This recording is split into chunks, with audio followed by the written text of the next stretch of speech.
वजीर रेलवे सौद रफीक ने ईद के तीनों दिनों में रेलवे किरायों में 30% कमी का ऐलान कर दिया। लाहौर में मीडिया से गुफ्तगू करते हुए रेलवे मुलाजमीन और पेंशनर्स को वक्त पर तनख्वाहें और पेंशन मिलने की खुशखबरी भी सुना दी।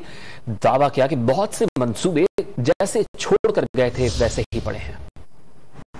एक तो ये कि आपके जरिए मैं रेलवे के तमाम मुलाजमीन को और पेंशनर्स को ये पैगाम देना चाहता हूँ कि उनको वक्त पे तनख्वाह और पेंशन मिलेगी इंशाल्लाह। वो जो पहले होता है कोशिश करेंगे वो अब ना हो।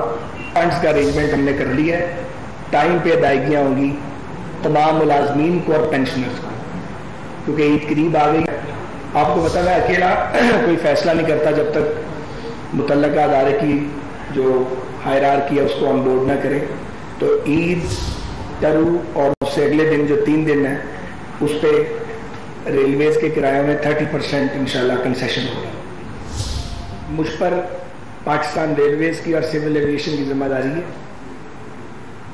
अल्हम्दुलिल्लाह रेलवेज का इंजन हमने स्टार्ट कर दिया है। चंद दिन तक पूरी तरह अदारा फाल हो जाएगा इंशाल्लाह ताला।